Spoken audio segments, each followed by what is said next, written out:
Class में हम लोगों ने एक पर्टिकुलर पॉइंट कवर कर लिया था, ठीक है, that is called national income definition. और उसमें हमने ये भी देख लिया कि कौन रेजिडेंट होगा, कौन नॉर्मल रेजिडेंट में नहीं आएगा, ठीक है। ओवरऑल पूरा एस्पेक्ट हम लोगों ने अच्छे से उसको समझ लिया था। आज हमको पढ़ना है डोमेस्टिक इनकम का कंसेप्ट, ठीक है। अब डोमेस्टिक इनकम का जो कंसेप्ट है वो प्लेस कंसेप्ट है। सबसे पहली चीज ध्यान रखनी, नेशनल इनकम पर्सन कंसेप्ट है, मतलब कौन पैसा अर्न कर रहा है वो मैटर है यहाँ पर, ठीक है ना। और डोमेस्टिक इनकम जो होता है ना, वो बेसिकली हमारा यहाँ पर प्लेस का कंसेप्ट है, ठीक है। कहाँ पैसा अर्न किया जा रहा है वो यहाँ पर हम लोगों को देखना है, ठीक है। सो आज हम लोग डोमेस्टिक इनकम को समझते हैं और कुछ फॉर्मूलाज वगैरह को देखेंगे।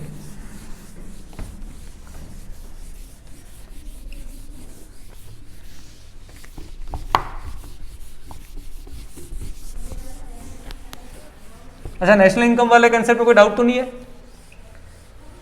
रेजिडेंट, फैक्टर इनकम्स है, बोलो। पढ़ा ही नहीं है सर। पढ़ो, ठीक है। वैसे तो एक ही चीज है, उसके अंदर हमको क्या ध्यान रखना है, फैक्टर इनकम्स कौन सी होती है, रेंट, इंटरेस्ट, ठीक है, वेजेस एंड प्रॉफिट, उनका सम टोटल है। कौन अर्न करेगा तो फैक्टर नेशनल इनकम में काउंट होगा, वो भी हम लोगों ने देखा था, ठीक है। रेजिडेंट, कौन रेजिडेंट होता है, जो किसी कंट्री में 1 साल या उससे ज्यादा समय के लिए रहता है और उसका सेंट्रल इकोनॉमिक इंटरेस्ट उस इकोनॉमी के साथ जुड़ जाता है। सेंट्रल इकोनॉमिक इंटरेस्ट का मतलब क्या हो गया, इकोनॉमिक एक्टिविटीज। इकोनॉमिक एक्टिविटी मतलब प्रोडक्शन, कंजम्पशन, इन्वेस्टमेंट, इस तरह की एक्टिविटीज कर रहा है उस कंट्री के अंदर, ठीक है। कौन काउंट नहीं होता है वो भी हम लोगों ने देख लिया था, ठीक है। और कौन सी इनकम काउंट नहीं होती है वो भी देखा, जैसे current transfers are not included in the national income, क्योंकि वो यहाँ पर फैक्टर इनकम नहीं कहलाती है, क्योंकि वो वन साइडेड होती है। ये सारी चीजें हम लोगों ने कल अच्छे से समझी थी, एक बार बस रीड करना है हमको और सारी चीजें आपको समझ में आ जाएगी। आज बात करते हैं डोमेस्टिक इनकम। डोमेस्टिक इनकम का मतलब है it is the sum total of the factor incomes.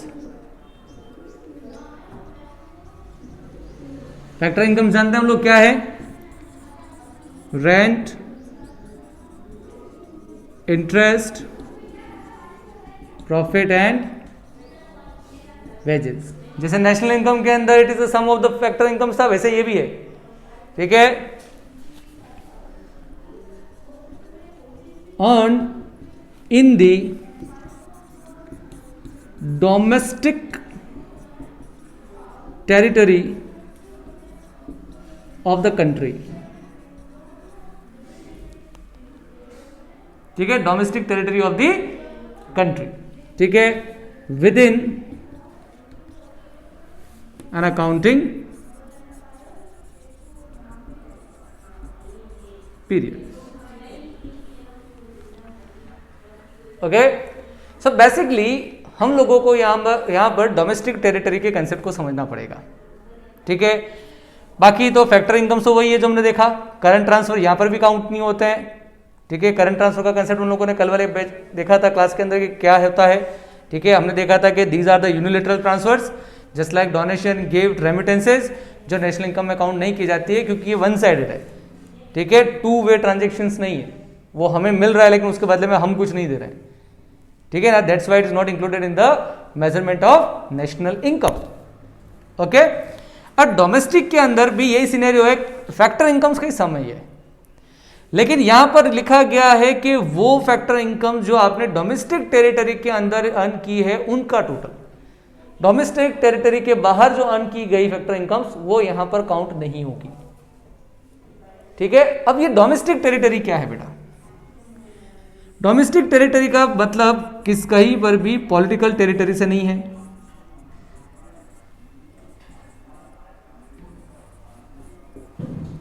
ठीक है। पॉलिटिकल टेरिटरी तो क्या है, हमारा जो इंडिया है उसकी बाउंड्री, वो पॉलिटिकल टेरिटरी है हमारी, ठीक है। हम यहां पर पॉलिटिकल टेरिटरी के बारे में बात नहीं कर रहे हैं, हम किसके बारे में बात कर रहे हैं यहां पर बेटा, हम यहां बात कर रहे हैं इकोनॉमिक टेरिटरी की, ठीक है, किसकी बात कर रहे हैं? Economic territory. ठीक है, अभी इकोनॉमिक टेरिटरी और पॉलिटिकल टेरिटरी में डिफरेंस क्या है? क्वेश्चन ऑब्वियसली बात अराइज होगा कि सर ये दोनों है क्या। अब पॉलिटिकल टेरिटरी की बात करें तो जैसे इंडिया है, ठीक है, अब मेरी ड्राइंग इतनी अच्छी नहीं है बट मैं फिर भी आप लोगों को थोड़ा सा ट्राई करता हूं मैप बना करके दिखाने की।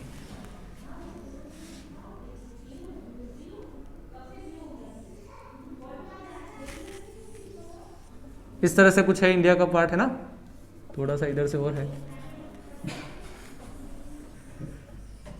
कुछ इस तरीके से, ठीक है। अब ये जो हमारा पॉलिटिकल फ्रंटियर है, ये पूरी बाउंड्री जो आपको दिख रही है, these are political frontier, including some area of sea around कुछ 2000 न्यूटिकल माइल्स के आसपास एरिया जो सी का है वो हमारी पॉलिटिकल टेरिटरी का पार्ट है, ठीक है ना। तो ये जो है this is called political frontier, ठीक है। ये हमारा पूरा इंडिया है, ये पूरी चार दीवारी, ठीक है, geographical area, some part of the sea area, ठीक है ना। ये हमारे लिए यहां पर क्या कहलाता है? Political frontier. अब इस पॉलिटिकल फ्रंटियर के अंदर अगर कोई भी पैसा कमाया गया है, कोई भी पैसा अर्न किया गया है, तो वो डोमेस्टिक टेरिटरी का पार्ट होगा, बशर्ते वो पार्ट किसी फॉरेन एम्बेसी के अंदर ना हो। अब क्या चीज है वो भी हम लोग डिस्कस करेंगे इसके बारे में, ठीक है ना। तो कुल मिलाकर के पॉलिटिकल टेरिटरी तो कौन सी हुई? जो हमारी बॉर्डर्स है जियोग्राफिकली और सी एरिया के अंदर कुछ न्यूटिकल माइल्स तक, वो एरिया हमारे किसके अंदर काउंट होता है बेटा? वो हमारे पॉलिटिकल फ्रंटियर में काउंट होता है। अब इकोनॉमिक फ्रंटियर क्या है या इकोनॉमिक टेरिटरी क्या है? Economic frontier is the place where are goods, services and persons can move freely. Okay, simple सा डेफिनेशन है। इकोनॉमिक टेरिटरी या इकोनॉमिक फ्रंटियर का एस्पेक्ट क्या है? Where are goods and services and the persons can move freely. जिनके movement पे कोई restriction नहीं है, जिनके मूवमेंट पर कोई रेस्ट्रिक्शन नहीं है, ऐसा जो प्लेस है वो हमारा क्या कहलाता है? इकोनॉमिक फ्रंटियर कहलाता है। और वो हमारे लिए डोमेस्टिक टेरिटरी है, क्योंकि हमने क्या बोला? डोमेस्टिक टेरिटरी के अंदर पॉलिटिकल टेरिटरी को नहीं देखते हम लोग, हम देखते हैं इकोनॉमिक टेरिटरी। इस इकोनॉमिक टेरिटरी में ऑलरेडी हमारी पॉलिटिकल टेरिटरी तो शामिल ही है, लेकिन पॉलिटिकल टेरिटरी वर्ड यूज करते तो हम रेस्ट्रिक्ट हो जाते हैं। हम सिर्फ फिर क्या करते हैं? इंडिया के बारे में ही देखते हैं, इस एस्पेक्ट को ही देखते हैं। अगर मान लीजिए कि ऑस्ट्रेलिया जो है ये, इसमें इंडियन एम्बेसी है, इस इंडियन एम्बेसी के अंदर भी तो हमारे गुड्स, सर्विसेज और पर्सन फ्रीली मूव कर सकते हैं। तो ये जो एरिया है इंडियन एम्बेसी का in the Australia, it is the part of our economic territory. इस वजह से हम लोगों ने पॉलिटिकल टेरिटरी वर्ड यूज नहीं किया। अगर पॉलिटिकल बोलते हैं तो हम इस चार दीवारी के बाहर सोच भी नहीं सकते थे, ठीक है। और इकोनॉमिकल टेरिटरी का पॉइंट क्या हो गया कि जहां पर हमारे goods and services and the persons can move freely, ठीक है ना, वो यहां पर क्या कहलाता है? Economical territory. तो कुल मिलाकर के इकोनॉमिकल टेरिटरी में कौन कौन सी चीजें शामिल होगी? हमारा पॉलिटिकल फ्रंटियर तो शामिल है ही है, except the areas of foreign embassies. जैसे हमने बोला कि अगर ऑस्ट्रेलिया के अंदर इंडियन एम्बेसी है तो इंडियन एम्बेसी के अंदर Indian goods, services and person can move freely, ठीक है। इस वजह से वो जो इंडियन एम्बेसी का एरिया है ऑस्ट्रेलिया के अंदर, वो एक तरह से इंडियन इकोनॉमिक फ्रंटियर का पार्ट है। आई बात समझ में? तो वैसे ही अगर इंडिया में किसी अदर कंट्री की एम्बेसी है तो क्या वहां पर Indian goods and services freely move कर सकते हैं? क्या नहीं कर सकते। तो फिर जैसा कि मैंने बोला कि फॉरेन एम्बेसीज, ठीक है ना, जो इंडिया के अंदर है, वो फिर हमारे इकोनॉमिकल फ्रंटियर का पार्ट नहीं होगी, ठीक है। जैसे मान लीजिए इंडिया के अंदर ऑस्ट्रेलिया की क्या है? एम्बेसी है। अब ऑस्ट्रेलिया की एम्बेसी के अंदर क्या Indian goods and person can move freely? नहीं, तो वो हमारे डोमेस्टिक टेरिटरी का पार्ट नहीं कहलाएगी। ऐसे बहुत सारी कंट्रीज की एम्बेसीज है इंडिया के अंदर, तो वो जो पार्ट हो गया वो पार्ट हमारे लिए यहां पर डोमेस्टिक टेरिटरी या इकोनॉमिक टेरिटरी का पार्ट नहीं माना जाएगा। आई बात समझ में बेटा? पक्का? क्लियर? श्योर? वैसे ही अगर अदर कंट्रीज के अंदर क्या है, इंडियन एम्बेसी है, अब जैसे ये श्रीलंका है, तो श्रीलंका के अंदर भी तो इंडियन एम्बेसी हो सकती है। एम्बेसी मतलब रिप्रेजेंटेटिव एस्पेक्ट, एक ऑफिस होता है, ठीक है, दूसरी कंट्री का हमारी कंट्री के अंदर। तो अगर उस कंट्री से कोई भी हमें बातचीत करनी है तो हम पहले एम्बेसी के थ्रू बातचीत करते हैं, ठीक है। They are the representative of that country in our country, ठीक है ना। हमारी कंट्री के अंदर वो रिप्रेजेंटेटिव होते हैं, ठीक है। तो हमारी कंट्री के अंदर सभी, जैसे यूएसए की एम्बेसी है, ठीक है, ऑस्ट्रेलिया, जापान, तो कोई भी दिक्कत होती है तो डायरेक्टली वहां के प्राइम मिनिस्टर को फोन नहीं लगाते, पहले उनके एम्बेसडर से बातचीत करेंगे। अगर उनकी कंट्री की तरफ से भी हमें कोई दिक्कत आ रही है, यहां पर अगर कोई पर्सन फंस गया उनकी कंट्री का, तो वो कहां पर कांटेक्ट करेगा? वो उस एम्बेसी के अंदर कांटेक्ट करता है, ठीक है। तो they are the representative of their country in our country, ठीक है। That's called the embassies. Okay, आई बात समझ में? तो ये जो एरिया है, ये एरिया हमारे लिए डोमेस्टिक टेरिटरी का पार्ट नहीं है। क्लियर? तो ऐसे ही अगर इंडियन एम्बेसीज अलग अलग एरियाज में है तो वो काउंट होगी? बिल्कुल होगी, वो हमारे डोमेस्टिक टेरिटरी का पार्ट है। इसके अलावा अगर हम बात करें तो इंटरनेशनल टेरिटरी वाटर, अब ये इंटरनेशनल टेरिटरी वाटर है,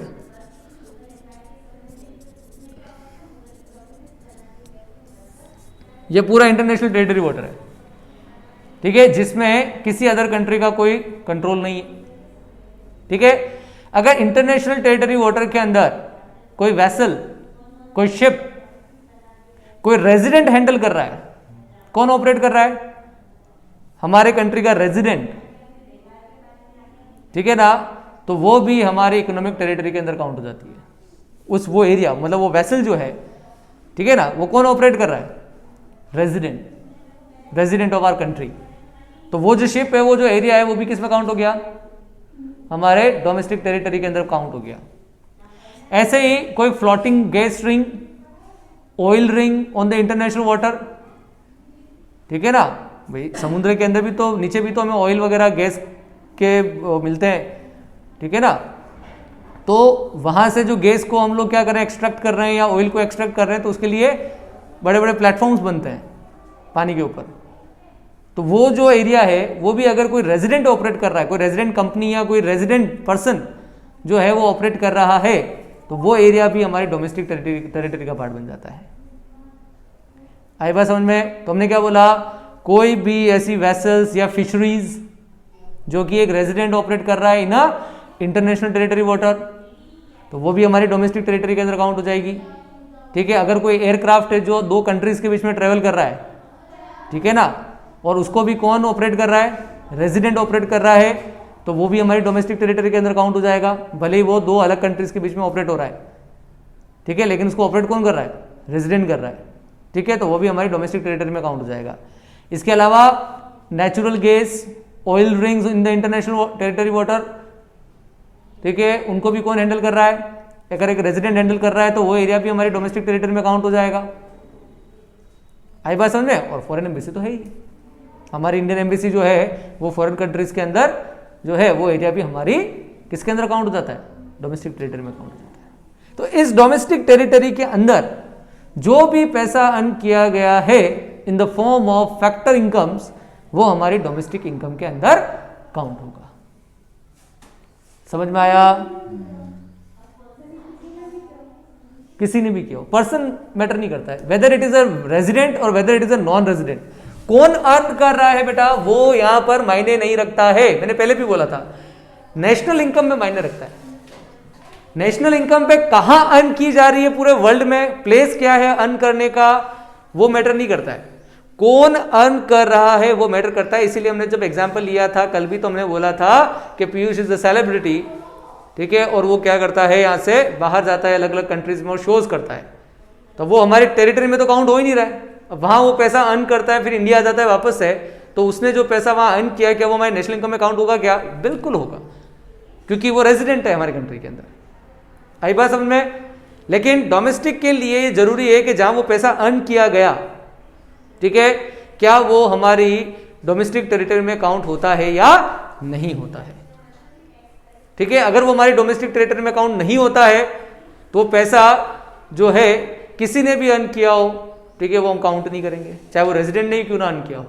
लेकिन हाँ, अगर वो पैसा हमारी डोमेस्टिक टेरिटरी में अर्न किया गया, तो कोई भी अर्न करे भले उस पैसे को, तो वो हमारी डोमेस्टिक टेरिटरी में, डोमेस्टिक इनकम में काउंट हो जाएगा। सॉरी, ठीक है, जैसे आईपीएल खेलने के लिए बाहर के प्लेयर्स आते हैं, ठीक है, तो अब वो ये पैसा जो अर्न कर रहे हैं इंडिया के अंदर, वो हमारी डोमेस्टिक इनकम का पार्ट है, लेकिन हमारी नेशनल इनकम का पार्ट नहीं है। क्यों नहीं है? क्योंकि they are not the resident. लेकिन डोमेस्टिक इनकम का पार्ट बन रहा है। क्यों बन रहा है? क्योंकि वो डोमेस्टिक टेरिटरी के अंदर अर्न किया गया। आई बात समझ में बेटा? पक्का? श्योर? तो वापस से एक बार देखेंगे डोमेस्टिक इनकम का कंसेप्ट। बहुत छोटा सा कंसेप्ट ही है ये, ज्यादा कोई बड़ा नहीं है इसमें पार्ट। डोमेस्टिक इनकम के अंदर हमें ध्यान रखना है कि it is the sum total of the what? Factor. It is the sum total of the factor incomes, that's like rent, interest, profit, wages earned in the domestic territory of the country within an accounting period. ठीक है, domestic territory जो है उसका मतलब बिल्कुल भी political territory से नहीं है। ठीक है, यहां पर टेरिटरी का मतलब क्या हो गया? Economic territory. इकोनॉमिक टेरिटरी क्या होती है हमारी? Where are goods, services and the persons can move freely. ठीक है, वो हमारी इकोनॉमिक टेरिटरी होती है। तो यहाँ पर क्या क्या काउंट होगा? हमारा पॉलिटिकल फ्रंटियर तो काउंट है ही है, except the foreign embassies located in our country. ठीक है, क्योंकि वहां पर क्या नहीं होगा? हमारे goods and services and the person can not freely move.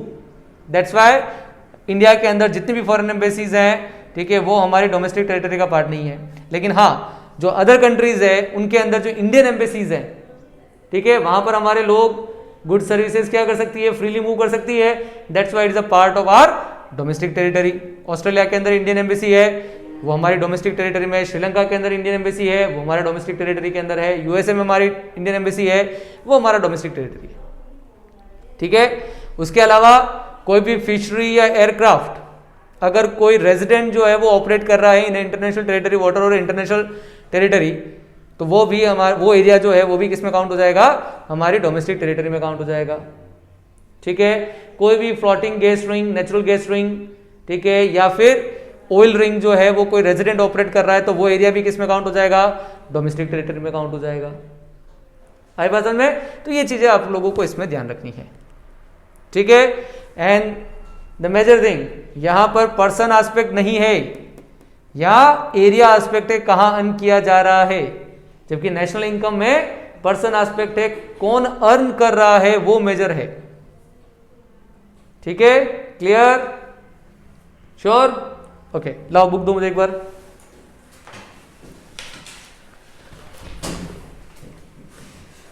So domestic and national income concept. At the macro level, the concept of the income is used both as the domestic income and the national concept. And when used as the domestic concept, we call it domestic income, and when used as a national concept, we call it a national income. ठीक है, दोनों ही aspect है बेटा। Domestic aspect में अगर आप income को देखेंगे तो वो डोमेस्टिक इनकम कहलाएगा। ठीक है, और अगर आप क्या करेंगे उसको नेशनल एस्पेक्ट में या नेशनल कंसेप्ट में देखोगे तो वो क्या कहलाएगा? नेशनल इनकम कहलाएगा। Both domestic income and the national income include the four basic element of the factor income, that is called compensation of the employee, जिसको हम wages कहते हैं, rent, interest and profit. But there is a difference. It is this: domestic income is the sum total of the factor income, compensation, employees, rent, interest and profit generated within the domestic territory of a country. ठीक है, same aspect, definition, ठीक है ना? And the national income is the sum total of the factor income, compensation, rent, interest and profit attributed to the normal resident of a country, no matter where it is generated. जगह मायने नहीं रखती national income में, जबकि domestic income में जगह मायने रखती है, कहाँ अर्न कर रहे हैं वो पैसा। ठीक है, ये बेसिक डिफरेंस है डोमेस्टिक और नेशनल के अंदर। ठीक है, देन डोमेस्टिक टेरिटरी का एस्पेक्ट क्या है उसको समझिए. In common language, the domestic territory of country is understood to mean political territory of nation, but in economics, it refers to the economic territory. मैंने क्या बोला? नॉर्मल एस्पेक्ट में जब हम लोग डोमेस्टिक टेरिटरी की बात करते हैं तो हम पॉलिटिकल टेरिटरी की बात करते हैं, ठीक है. जबकि इकोनॉमिक्स के अंदर हम लोग पॉलिटिकल टेरिटरी की बात नहीं करके हम क्या बोलते हैं, इकोनॉमिक टेरिटरी की बात करते हैं. और पॉलिटिकल टेरिटरी इकोनॉमिक टेरिटरी से डिफरेंट होती है, ठीक है. मैंने क्या बताया, ये जो बाउंड्री है और ये जो एरिया है वो पॉलिटिकल टेरिटरी है, बट इकोनॉमिक टेरिटरी इस पर्टिकुलर बाउंड्री के बाहर भी हो सकती है, ठीक है ना. Clear? So that according to the United Nations, economic territory is the geographical territory administered by the government within which persons, goods and capital circulate freely. मैंने भी यही बोला. क्लियर? ये क्या है? Where are goods, services and the persons can move freely, ठीक है ना. वो हमारे लिए क्या कहलाती है? इकोनॉमिक टेरिटरी कहलाती है. और ये जो इकोनॉमिक टेरिटरी है, ठीक है, वही हमारी डोमेस्टिक टेरिटरी कहलाएगी. यहां पर आई बात समझ में? So do we have this freedom of circulation of person, goods and capital in the embassies of foreign countries located in India. ठीक है, इंडिया के अंदर जो फॉरेन एम्बेसीज लोकेटेड है, क्या उन एरियाज के अंदर हमारे लोग, हमारे गुड्स, हमारी कैपिटल फ्रीली मूव कर सकती है? क्या नहीं कर सकती है. तो क्या वो हमारी डोमेस्टिक टेरिटरी का पार्ट हुआ? नहीं हुआ. ठीक है, द आंसर इज नो. ठीक है, so the next question, do we have this freedom of the circulation of person, goods and capital in Indian embassy located abroad? Yes. इन एरियाज में हमारे लोग, हमारी कैपिटल, हमारे पर्सन जो हैं वो क्या कर सकते हैं? फ्रीली मूव कर सकते हैं. तो वो हमारे डोमेस्टिक टेरिटरी का पार्ट बनेगा. ओके, आई बात समझ में? Implying that foreign embassies located in India are not a part of the domestic and economic territory of India. On the other hand, Indian economies located abroad are the part of domestic economic territory of India. ठीक है, समझ में आई ना बात? ये पक्का? Sure? बढ़े आगे. Thus, while defining the term domestic territory, the focus is not to be on the political boundaries. तो जब भी आप डोमेस्टिक टेरिटरी को डिफाइन करें तो पॉलिटिकल बाउंड्रीज के ऊपर फोकस ना करें, क्योंकि डोमेस्टिक टेरिटरी का कंसेप्ट जो हमारी बाउंड्रीज हैं पॉलिटिकली, उससे काफ़ी अलग है, उससे काफ़ी बाहर की तरफ है. ठीक है, क्योंकि अदर कंट्रीज के अंदर भी कुछ एरिया है वो हमारी डोमेस्टिक टेरिटरी में काउंट हो सकता है. ठीक है, so the focus is to be on such a geographical area where are person, are goods, are capital enjoy the freedom of circulation. Accordingly the domestic territory of a nation include the following: territory lying within the political frontier including the territorial water of a country. ये तो है ही है ना बेटा, मैंने क्या बोला था? इकोनॉमिक टेरिटरी के अंदर पॉलिटिकल टेरिटरी भी शामिल है, बट एक्सेप्ट ये वाले एरिया को छोड़ के. ठीक है, बाकी ये पूरा कंप्लीट वाटर टेरिटरी और जो हमारा पॉलिटिकल बाउंड्री है ये पूरा काउंट है. ठीक है, and ships and aircraft operated by the resident of a country across the different parts of the world. ये भी बोला मैंने. ठीक है ना, अलग अलग पार्ट ऑफ द वर्ल्ड में ऐसे शिप्स और एयरक्राफ्ट जो कौन ऑपरेट कर रहा है? हमारा रेजिडेंट ऑपरेट कर रहा है. ठीक है, तो वो जो एरिया है, वो एयरक्राफ्ट, वो शिप्स, वो एरियाज भी क्या काउंट हो जाते हैं बेटा? डोमेस्टिक टेरिटरी के अंदर काउंट हो जाते हैं. ठीक है, then fishing vessels, oil and natural gas rings and floating platform operated by the resident of a country in the international water. ये भी बताया मैंने आपको. ठीक है, इंटरनेशनल टेरिटरी वाटर के अंदर कोई नेचुरल गैस का प्लेटफॉर्म है, ठीक है, कोई ऑयल रिंग है, जहां से कोई रेजिडेंट क्या कर रहा है? उनको एक्सट्रैक्ट कर रहा है. वो प्लेटफॉर्म किसने ऑपरेट कर रहा है? कौन कौन ऑपरेट कर रहा है? उनको रेजिडेंट ऑपरेट कर रहा है. तो वो एरियाज भी किस में काउंट हो जाएंगे? हमारे डोमेस्टिक टेरिटरी के अंदर काउंट हो जाएंगे. And the embassies, consultants and the military establishment of the country located abroad. हमारे चलो एम्बेसीज तो है ही है, काउंट कर लिए हमने एम्बेसीज. इसके अलावा जो मिलिट्री एस्टेब्लिशमेंट्स होते हैं, ठीक है, अलग अलग कंट्रीज के अंदर हमको अलाउड करते हैं कि कुछ हमारे मिलिट्री एस्टेब्लिशमेंट हम कर सकते हैं जो हमारे क्या है? फ्रेंड नेशंस है. तो वो जो मिलिट्री एस्टेब्लिशमेंट उन कंट्रीज के अंदर हमारे, वो एरियाज भी क्या हो गए? एक तरह से हमारे डोमेस्टिक टेरिटरी का पार्ट. बस इतना सा ध्यान रख लो बेटा. ठीक है, नेशनल एंड डोमेस्टिक का कंसेप्ट क्लियर.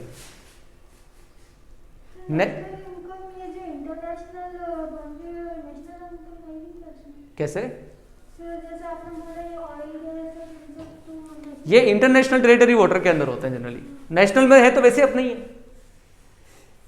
ठीक है, नेशनल में है तो अपना ही है, ठीक है। लेकिन अगर इंटरनेशनल टेरिटरी वाटर में हमारा रेजिडेंट अगर उनको ऑपरेट कर रहा है, जैसे है भी है, रिलायंस की एक ऑयल मिल है, ठीक है, मतलब ऑयल रिफाइनरी है जो एक्सट्रैक्ट करती है ऑयल फ्रॉम द सी, ठीक है, वो इंटरनेशनल टेरिटरी वाटर में आती है, डोमेस्टिक इनकम में, ठीक है, वो डोमेस्टिक इनकम में काउंट होगा। अब डोमेस्टिक से नेशनल पे कैसे जाएंगे उसका एस्पेक्ट मैं भी आप लोगों को समझाऊंगा, ठीक है ना। आई बात समझ में? क्लियर? वो तो ऑब्वियसली बात है, रेजिडेंट अर्न कर रहा है, ठीक है, तो वो उसमें काउंट किया जा सकता है, रेजिडेंट अर्न कर रहा है तो। पर हम बात करेंगे क्या वहां पर रेजिडेंट के अलावा जो लोग हैं वो कोई यहाँ पर अगर एक्टिविटी कर रहे हैं और उससे कोई फैक्टर इनकम अर्न कर रहे हैं तो वो काउंट होगी कि नहीं होगी? डोमेस्टिक इनकम में तो काउंट होगी ना, क्योंकि वो एरिया किस में काउंट हो गया? हमारी डोमेस्टिक टेरिटरी में काउंट हो गया। That's why. क्लियर? समझ में आई बात? पक्का? आगे बढ़े? चलो, तो थियोरेटिकली बेटा ये खत्म हो गया। थियोरेटिकली इस चैप्टर का जो हमारा मेन पार्ट था वो हमने फिनिश कर लिया। अब आता है सबसे मेजर इंपॉर्टेंट पार्ट जो आप लोगों को याद करना है, ठीक है ना। तो मैं यहां पर एक आप लोगों को 2 वे चार्ट बना करके दे रहा हूं, कुछ रास्ते बता रहा हूं, ठीक है ना। उन रास्तों को आप समझ लीजिएगा एक बार, और अगर याद कर लिया तो आप नेशनल इनकम के किसी भी क्वेश्चन में नहीं अटकोगे। और कुछ गोल्डन रूल्स हैं वो मैं आपको बता रहा हूं, and is the most important part of the national income calculation. कल से आप लोगों का प्रैक्टिकल पार्ट चालू हो जाएगा नेशनल इनकम का। ओके, नाउ सो स्टार्ट करते हैं। नोट करना है आप लोगों को ये पूरा चार्ट, ठीक है। ये बुक में नहीं मिलेगा आपको, और अगर मिलेगा तो भी अलग तरीके से, इजी तरीके से नहीं मिलेगा।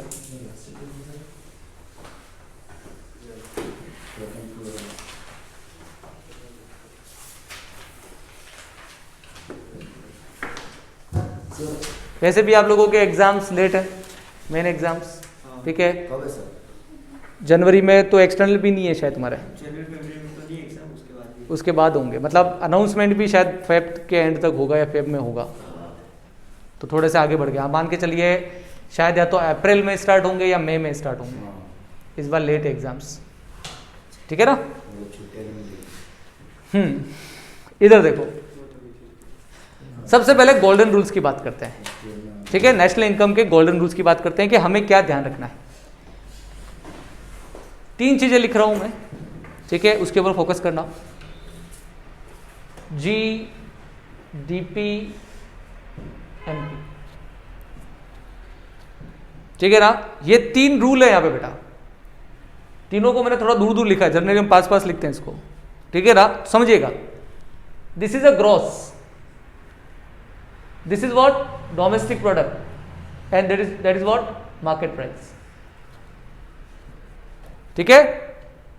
क्या बोल रहा हूं? जी रिप्रेजेंट द ग्रोस, डीपी मतलब डोमेस्टिक प्रोडक्ट, और एमपी मतलब मार्केट प्राइस। अगर आपको जी को एन में कन्वर्ट करना है, किसमें? एन में, दैट मीन्स ग्रोस से नेट पे आना है, तो आप माइनस करवाएंगे डेप्रिसिएशन, ठीक है। क्या करवाना है? माइनस डेप्रिसिएशन, ठीक है। अगर आपको डीपी से एनपी पर आना है, डोमेस्टिक प्रोडक्ट से नेशनल प्रोडक्ट पर आना है, तो आप ऐड करेंगे NFIA, net factor income from abroad, ठीक है। मतलब बाहर से जो पैसा इंडिया में आ रहा है, नेट फैक्टर इनकम, ठीक है। रेंट, इंटरेस्ट और प्रॉफिट एंड वेजेस, क्लियर। तो net factor income from abroad. और अगर आपको एमपी से एफसी पर आना है, तो आपको एनआईटी क्या करनी है? माइनस करनी है। NIT represent net indirect taxes. FC का मतलब फैक्टर कॉस्ट, ठीक है। ये नेशनल इनकम है।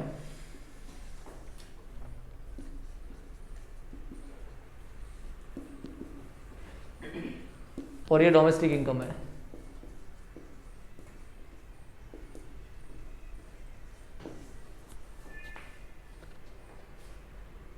ठीक है, ये डोमेस्टिक इनकम है। अगर आपको डोमेस्टिक से नेशनल पर आना है, नेट नेशनल पर, ठीक है, तो क्या करेंगे आप लोगों को? यहां से यहां आने के लिए इन तीन चीजों को, तीन गोल्डन रूल्स को ध्यान रखना है। अगर किसी भी चीज को ग्रॉस को नेट पे लाना है, किसी भी वैल्यू को ग्रॉस से नेट पे लाना है तो डेप्रिसिएशन माइनस करवाएंगे, और अगर नेट से ग्रॉस पे जाना है तो ये तो समझते हो ना, अलग से नहीं लिख रहा हूं मैं उसको। अच्छा, डीपी से एनपी पर आना है तो एनएफआईए को प्लस करेंगे, और अगर एमपी से एफसी पर आना है, मार्केट प्राइस से फैक्टर कॉस्ट पे आना है, तो क्या करेंगे? एनआईटी। एनआईटी का मतलब क्या है? Net indirect taxes. ठीक है, ये तीन रूल है बेटा, ये दिमाग में फिट कर लो, किसी क्वेश्चन में नहीं अटकोगे, किसी भी क्वेश्चन में नहीं। और मैं जो चार्ट बना रहा हूं वो भी याद करने की जरूरत नहीं पड़ेगी अगर ये तीन रूल याद कर लिए तो, इसके अलावा कुछ भी नहीं है। ठीक है ना, द थ्री मेजर थिंग्स। अगर आपको ग्रोथ से नेट पे आना है, किससे? ग्रोथ से नेट पे आना है, तो आप क्या करेंगे? Minus depreciation. ठीक है, डीपी से एनपी पर आना है तो क्या करेंगे? प्लस एनएफआईए, और अगर एमपी से एफसी पर आना है तो माइनस एनआईटी। ठीक है, क्लियर? तो ये तो गोल्डन रूल है हमारा। ठीक है,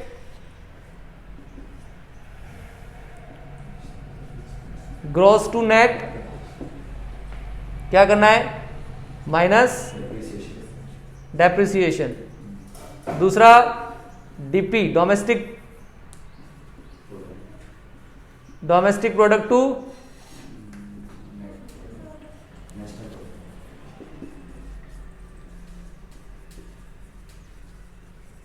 नेशनल प्रोडक्ट, क्या करेंगे? Plus NFIA. ठीक है, and the third market price से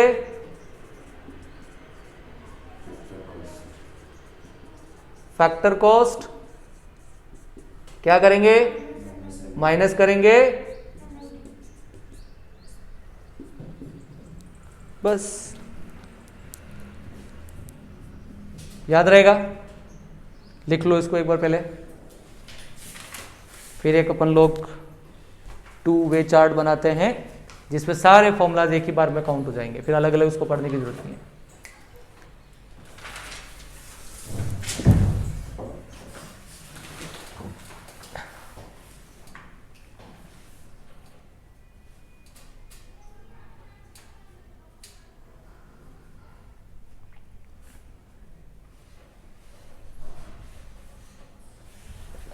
और ये याद हो जाने चाहिए बिल्कुल, नहीं बता पाए तो वे झूठे भी पड़ेंगे। ठीक है ना, क्योंकि ये याद नहीं करोगे तो बेटा हर क्वेश्चन में अटकोगे।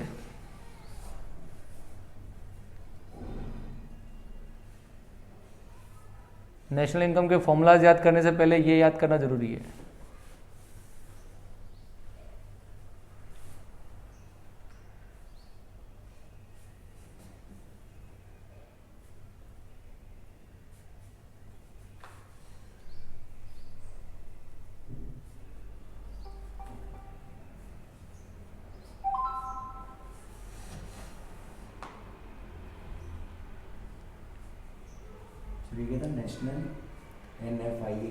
Net factor income from abroad.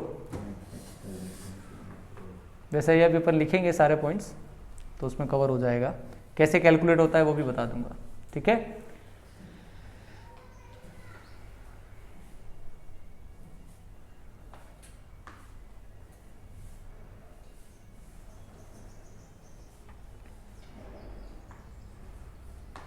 क्योंकि हमारा मेजर क्वेश्चन तो यही घूमता है। वैल्यू निकल जाने के बाद आपको कहाँ पहुंचना है ये आपको पता होना चाहिए।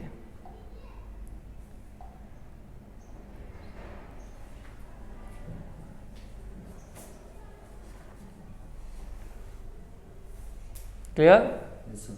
चले आगे।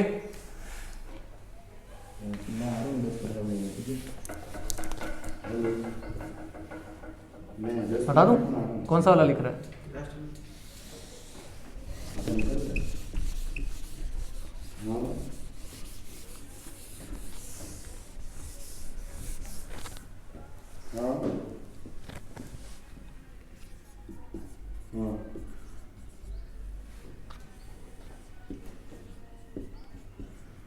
तो अभी 4 दिन बंद रह गए। क्या डिफरेंस होगा? ठीक है बाबा, मैं एक बार कल आना, कल पापा भी आ रहे हैं। यहाँ से वहाँ जाने में क्या चेंज करना पड़ेगा? ठीक है, हाँ वही मैं भी आपको फोन करने वाला हूँ।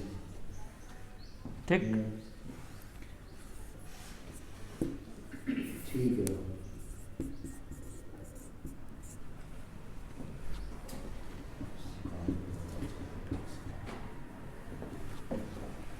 यहाँ से यहाँ में क्या चेंज हो रहा है? एमपी और एफसी का मतलब माइनस एनआईटी करेंगे, और उल्टा चलना है तो यहाँ पे भी वही सेम है।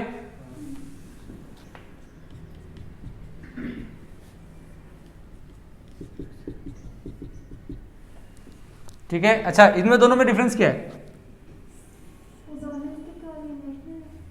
ठीक है, ग्रॉस और नेट है, तो ये क्या होगा और ये क्या होगा? ठीक है,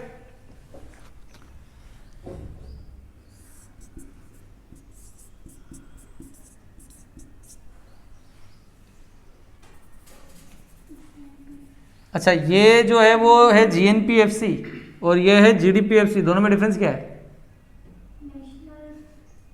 नेशनल और डोमेस्टिक का। तो क्या करना चाहिए? डीपी से एनपी पे आना है तो क्या करते हैं?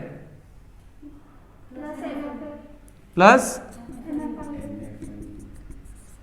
और उल्टा चलेंगे तो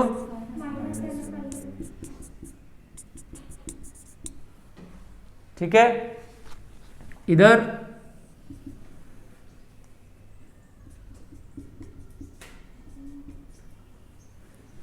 क्या करना चाहिए?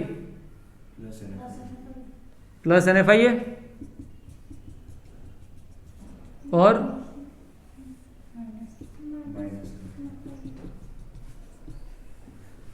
ठीक है, और इन दोनों के बीच में डिफरेंस क्या है? डेप्रिसिएशन।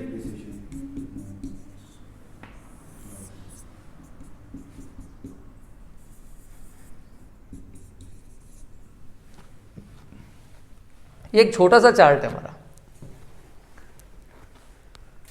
हम कहीं पर भी खड़े हो, चाहे हमको एनडीपीएफसी दे रखा है क्वेश्चन में, चाहे हमको एनएनपीएफसी दे रखा है क्वेश्चन में, चाहे हमको एनडीपीएमपी दे रखा है क्वेश्चन में, ठीक है, चाहे हमको जीडीपीएमपी दे रखा है, जीडीपीएफसी दे रखा है, जीएनपीएफसी दे रखा है, हम कहीं भी जा सकते हैं यहाँ से।